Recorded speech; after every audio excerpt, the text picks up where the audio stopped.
អូឈឺទាត់លើរបស់ព្រំសំណាងសឺមែនបាទគាត់វាយរហ័សទាត់ជើងក្រោមរបស់ព្រំសំណាងបំរុងបោះកែងអត់មកទេបាទឆក់ខាងលើទាត់ក្រោមទៀតឆក់លើអូយមកឆ្ងាញ់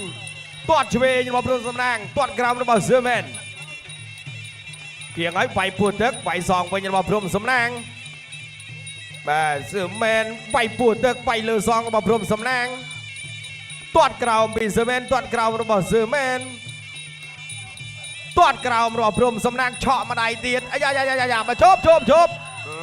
បាទអាពេលឲ្យវាយអត់វាយទេតាំងអាញាកដាខាត់វាយអាញាកដាលផងបាទអាពេលគេឲ្យវាយអត់វាយបាទទៅទៀតស្ដាប់លោកអាញាកដាផងបាទវាយដល់ម៉ោងវាយហើយបាទ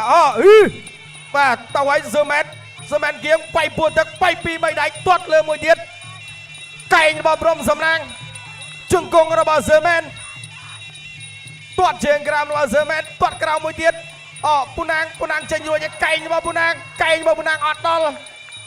វាយសងវាយក្រោមរបស់សឺមែនចាប់មកបងវើជង្គង់ម្នាក់មួយបាទលោកកញ្ញាកណ្ដាលបបៃសិនមកទៀតសឺមែនគៀងទៀតហើយកែងរបស់សំណាងចូលវិញរបស់សឺមែនកែងរបស់សឺមែនជង្គង់របស់សឺមែនកែងបកអត់ត្រូវទេទៅឲ្យគៀងទៀតហើយទាត់ជើងក្រោមរបស់សឺមែនឆក់បានម្ដាយវាយឆ្វេងព្រំសំណាងវាយសងពូណាងចេញអាវុធរួចទេពូណាងឆក់បានម្ដាយរបស់ពូណាងកែងរបស់ពូណាង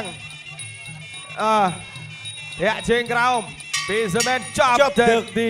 3 and a final round បាទយកដល់អស់លទ្ធភាពចប់ភ្លាមយើងរាប់អានគ្នាធម្មតា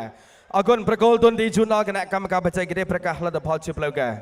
ឆ្លងកាត់ការប្រកួតពេញ3ទឹកនៅលើសង្វៀនជើងចំណេះបានទៅលើបង Goal Q German Kepu Ladies and gentlemen the winner